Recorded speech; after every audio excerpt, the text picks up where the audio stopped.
Escucha este dato. La deuda pública superó en marzo los 1,5 billón de euros, es decir, un 1, un punto, un 5 y luego 11 ceros. Desde que Pedro Sánchez entró a la Moncloa por la ventana, la deuda pública subió en más de 330.000 millones de euros. Es una media de 5.800 millones de euros por mes, que es más que los 5.000 millones de euros por mes en que Rodríguez Zapatero aumentó la deuda pública y mucho más que los 4.000 millones de euros por mes en que lo hizo Rajoy. Empezamos.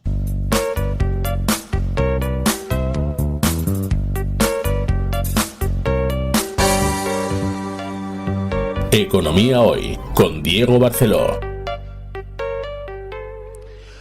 Hola, bienvenido a esta nueva edición de Economía Hoy, como siempre con la ayuda fundamental de David en el control. Recuerda que me puedes encontrar en redes sociales, soy @Diego Barceló, tanto en Instagram como en Twitter, y me encuentras como Barceló y Asociados en YouTube, Facebook, Telegram y LinkedIn.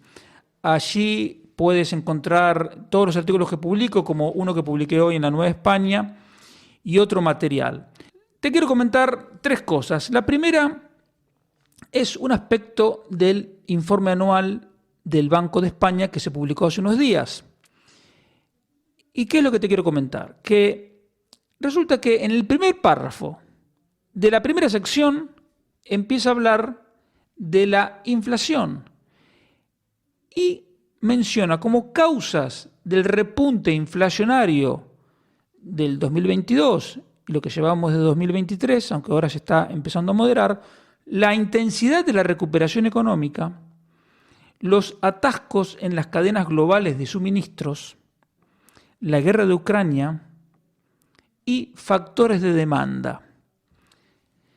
Es decir, son argumentos que te podría dar Pedro Sánchez, digamos, cualquier otro ministro de España, von der Leyen de la Comisión Europea, pero no te lo puede dar el Banco de España ni el Banco Central Europeo porque no hacen mención a la emisión monetaria.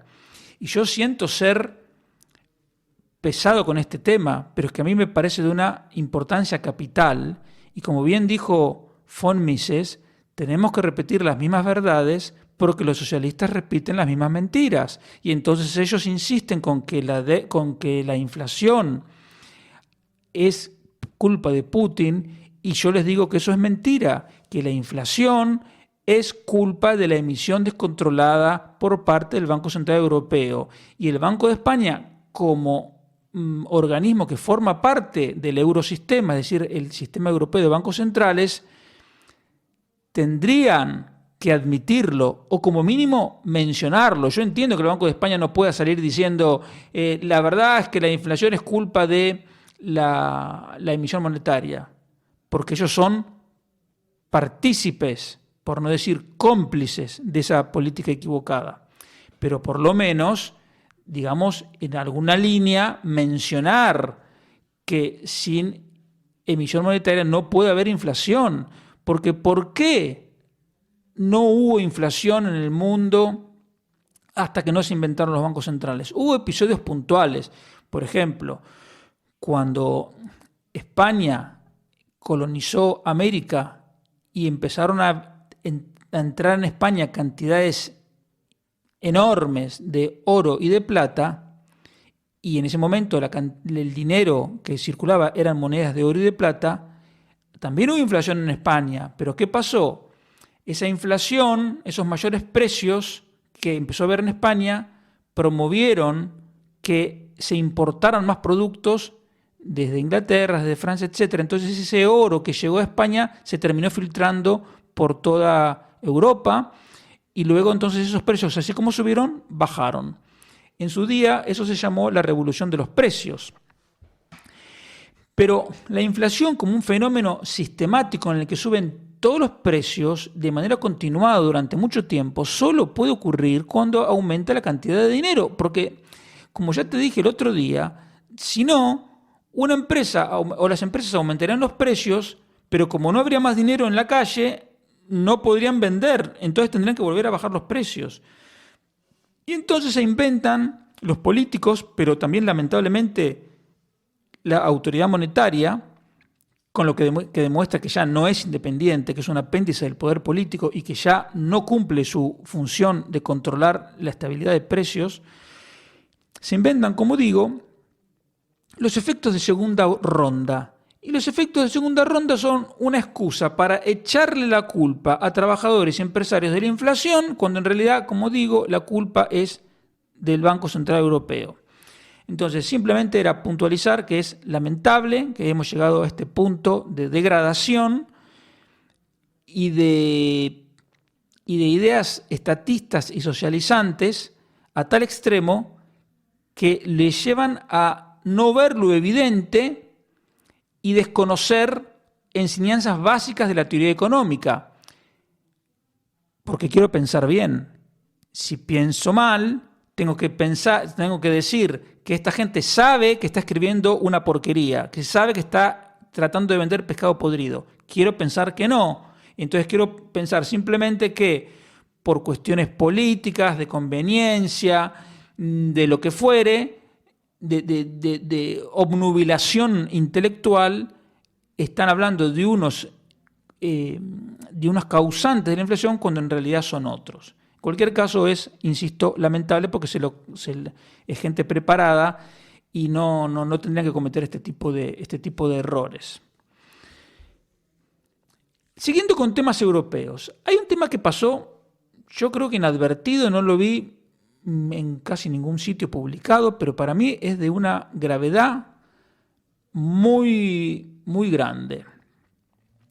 La noticia, el titular es pequeñito, te dice que se está estudiando eliminar la franquicia de 150 euros que uno tiene cuando viaja al exterior, es decir, al exterior de la zona, al exterior de la Unión Europea. Por ejemplo, tú viajas a Estados Unidos y cuando vuelves puedes traerte bienes por valor de 150 euros y son de libre importación. Bueno, lo que quieren hacer es que se elimine por completo esa franquicia. Por lo tanto, tú cuando llegues a España o a Francia o al país en el que residas, digas, mire, me traje 2 calzoncillos, 3 medias y 4 camisas. Muy bien, valor de eso tanto, bueno, tiene que pagar tanto de aranceles. Bien. ¿Y qué pretenden con eso?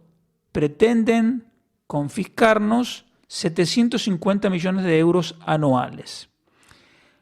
Hasta ahí uno puede decir, estamos dentro del típico ejemplo de voracidad fiscal de los gobiernos que esquilman una y otra vez a la gente. Bien.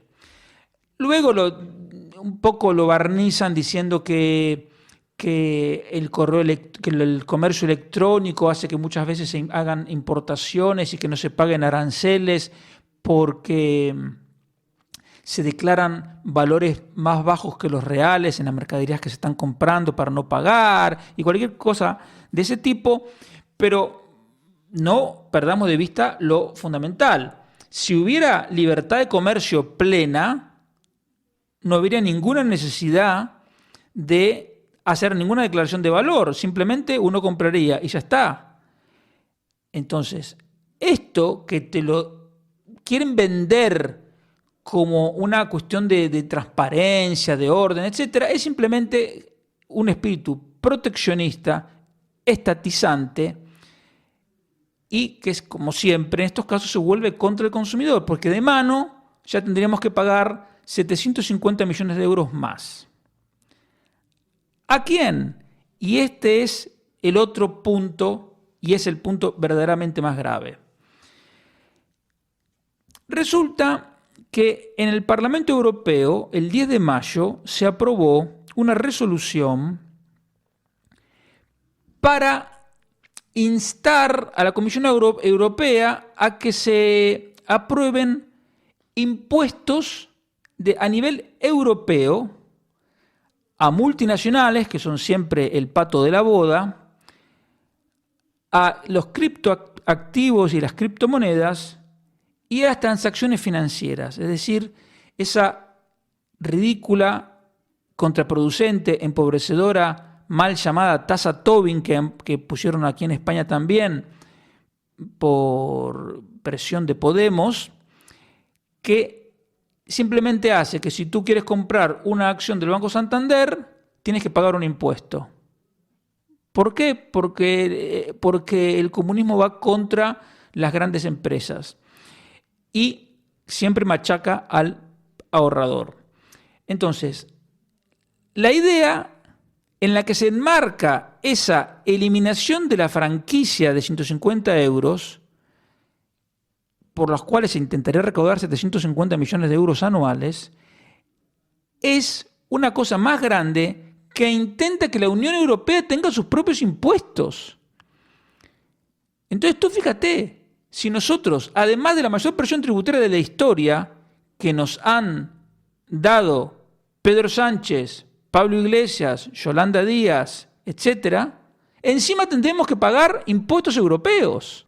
Esto ya es muy grave porque la Unión Europea no nació para hacer política fiscal, para cobrar sus propios impuestos. La Unión Europea es un club de países soberanos e independientes que cooperan estrechamente en un montón de áreas con el objetivo de ampliar las libertades. Pero ese objetivo fundacional, y además el objetivo fundacional que no se dice, pero que es el más importante de todos, que es que no haya más guerras entre Francia y Alemania, y desde ese punto de vista la Unión Europea es un éxito rotundo, pero digamos, dentro de eso, lo que estamos viendo con esta resolución que se aprueba es que la Unión Europea ha cambiado por completo el objetivo inicial de países independientes que cooperan para ir a una cosa cada vez más centralizada con la idea de construir los Estados Unidos de Europa, digamos. Lo que en la jerga de la Unión Europea se llama una unión cada vez más perfecta.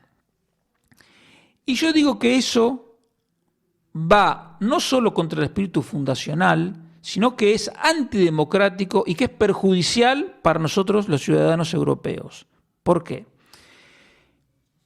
Porque entre las ideas que defendieron los eurodiputados que aprobaron esto, dice que una de las ventajas desde el punto de vista de ellos de tener impuestos europeos sería poder castigar o premiar a los distintos países según la velocidad con la que implementen las políticas europeas. Entonces, por ejemplo, el Parlamento Europeo aprueba un proyecto de la Comisión Europea y entonces España lo pone en práctica muy rápido. Pues bien, entonces a España le hacen como un descuento en su aportación o le dan un subsidio.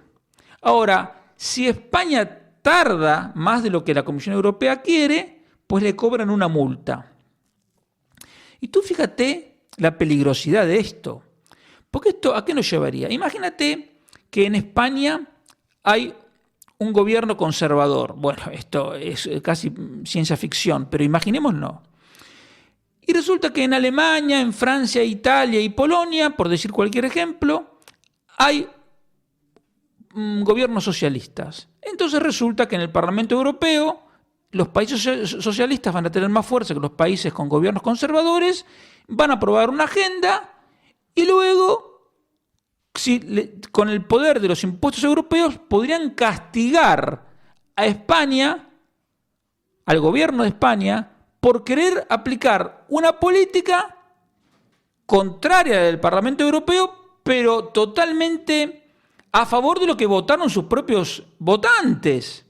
Entonces, se podría dar el contrasentido antidemocrático de que un gobierno de un país tiene un programa apoyado, respaldado por la ciudadanía, que podría no poder aplicarse porque los parlamentarios de otros países aprueban una agenda opuesta. Entonces, ¿eso qué tiene que ver con una cooperación entre países soberanos a favor de la libertad? Esto es una barbaridad. El proyecto es lamentable y es muy peligroso incluso para la propia supervivencia de la Unión Europea.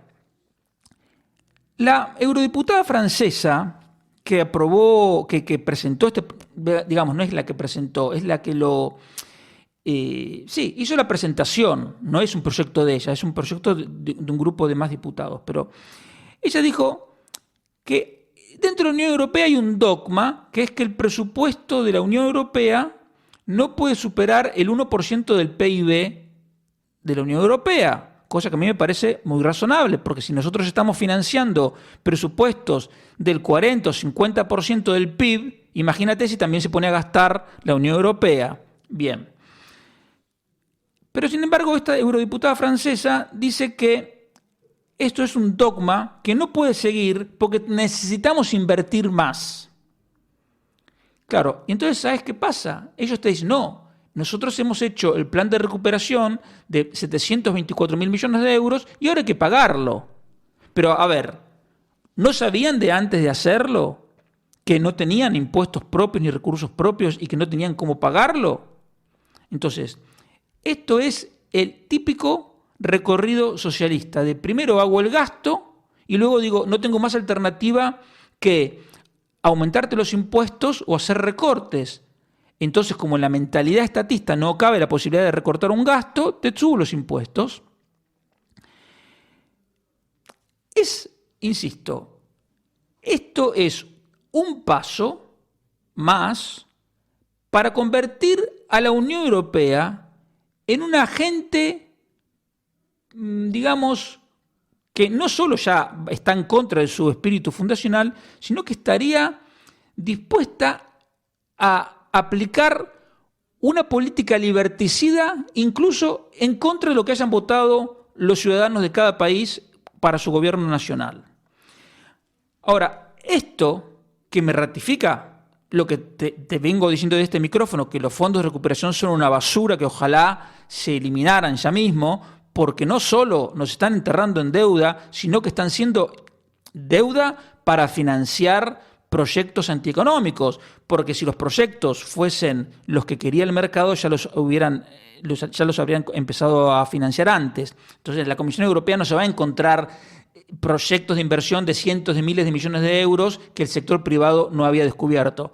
Lo que pasa es que son proyectos de inversión del gusto de la Comisión Europea, que no necesariamente son los más eficientes, los más productivos, lo que más mejorarían el bienestar. Son proyectos que responden a las fobias europeas del ultraecologismo, etc. Pero entonces, más allá de eso, encima de tener que pagar una deuda para pagar bicisendas y proyectos que no estaban en nuestros planes y que no necesitábamos, encima va a ser la excusa para que pongan impuestos europeos. Bueno, ¿quién votó a favor y quién votó en contra de esto? Y esto es el punto central que hay que tener en mente, porque esto, entre otras cosas, también es de lo que se trata las próximas elecciones del 28 de mayo y las elecciones de generales en España, porque al final aquí somos una pieza en un puzzle mucho más grande.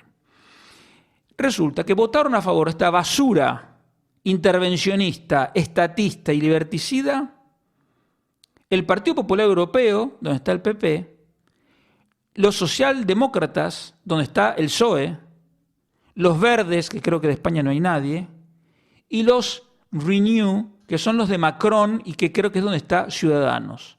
Toda esta gente votó a favor de que Europa tenga impuestos propios y que tenga un presupuesto más grande, es decir, que gasten más y que nos esquilmen. ¿Quién votó en contra? Votó un grupo que se llama Identidad y Democracia, que es gente, digamos, de derecha. Está, creo que el Frente Nacional francés y la Liga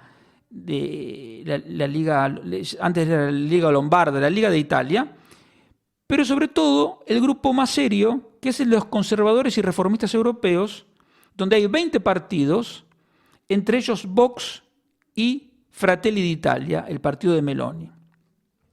Obviamente ganaron por goleada los del Partido Popular Europeo, Socialdemócratas, Verdes y Renew. Esto es terrible y yo realmente no entiendo, o sí entiendo, digamos, pero fíjate cómo a la hora de aumentar el gasto público y cercenar las libertades, te dicen una cosa aquí y luego en Bruselas votan otra cosa. Entonces, esto hay que tenerlo en cuenta. Y para terminar la primera parte, brevemente te quería comentar unas declaraciones, una entrevista que le hicieron en el periódico El Economista a Reyes Maroto, que es la candidata socialista a la alcaldía de Madrid. Dos cosas te quiero mencionar. Uno, le preguntaron si en Madrid ella pondría una tasa turística, es decir, un castigo a los turistas. Y ella dijo, no es necesario en este momento. Tú fíjate lo que es la mentalidad socialista y estatista. No descarta castigar a los turistas, que son los que alimentan el empleo de cientos de miles de personas en Madrid. Ella en este momento no lo ve, pero a lo mejor pasado mañana cambie de idea. Y luego se dice, no, como siempre repite el mantra falso de los socialistas, de que no se pueden bajar los impuestos porque si no hay que desfinanciar servicios públicos. Más allá de que esa cartera de servicios públicos en el Ayuntamiento de Madrid está extendida porque hay hasta escuelas municipales de ajedrez, digamos, no sé en qué momento se pensó que esa era una de las tareas propias de un municipio. Quiero decir, habría mucho para filtrar a ver en qué se está gastando. Pero, sin embargo, Maroto dice, no, pero yo recuperaría el IBI social. Todo lo que se le añade la palabra social, ya sabes que es una basura liberticida y arbitraria. Pero a mí la idea que me llamó la atención es rebajar el IBI a los comercios centenarios. Serán 20, 25, no sé cuántos son. Le va a rebajar el IBI a 4. Pero a mí lo que me llamó la atención es el descaro al que se ha llegado, no solo de Maroto, ojalá fuese Maroto nada más, el descaro con el que el estatismo muestra su arbitrariedad para esquilmar a unos y castigar a unos y premiar a otros. ¿Quién dijo que los comercios centenarios hay que premiarlos y los que tienen 60 años no? O sea, ¿en qué cabeza cabe? Entonces, el punto es que el gobierno necesita los impuestos exclusivamente para financiar los servicios públicos esenciales. O, digamos, si me quiero poner generoso, los servicios públicos que la ciudadanía esté de acuerdo en que preste el sector público. Pero el gobierno no tiene ninguna necesidad ni ningún derecho a cobrar en impuestos ni un euro más allá de lo que necesite para financiar esos servicios. Es decir, el gobierno no debe tener con sus impuestos una herramienta para castigar y premiar decisiones individuales, por ejemplo, si tengo hijos o no tengo hijos, si me compro un coche o una casa o no me los compro, si lo que sea. No, son decisiones, si me caso o no me caso, etcétera. No son decisiones individuales que el gobierno no se tiene ni que meter. Tampoco el gobierno puede arbitrariamente premiar o castigar distintas actividades económicas legales. Digamos, ¿por qué le va a bajar el IBI a un comercio centenario y no a un taller de manufacturas? ¿Por qué es bueno el comercio centenario y es malo el otro? Si son dos actividades legales, tendrían que tener un trato igual. Y menos aún tiene derecho el gobierno a cobrar impuestos para redistribuir. Entonces, simplemente, esta idea estatista socialista de Reyes Maroto, y ojalá fuese solo Reyes Maroto, son legiones de políticos los que piensan esto, igual que ella, lo que quiero que veas es que son decisiones que se presentan como algo bueno. Sí, le voy a rebajar el IVA a unos, le voy a rebajar el IVA a otros, le voy a rebajar tal impuesto a los jóvenes, tal a las familias, tal al otro, pero en realidad están violando la igualdad ante la ley, están intentando redistribuir, es decir, robándote parte de tu dinero para dárselo al que ellos quieren, premiando y castigando decisiones individuales que tú tienes derecho a tomar libremente sin que nadie se entrometa, y premiando y castigando actividades que no tienen por qué meterse. Entonces violan la igualdad ante la ley y son propuestas al final liberticidas. Las rebajas de impuestos, si un gobierno dice, señores, me sobran 500.000 euros, muy bien, vamos a hacer una rebaja igual para todos, general, que no premie ni castiga a nadie, igual para todos. Y eso es lo único compatible con la libertad y con la igualdad ante la ley. Todo lo demás es estatismo liberticida.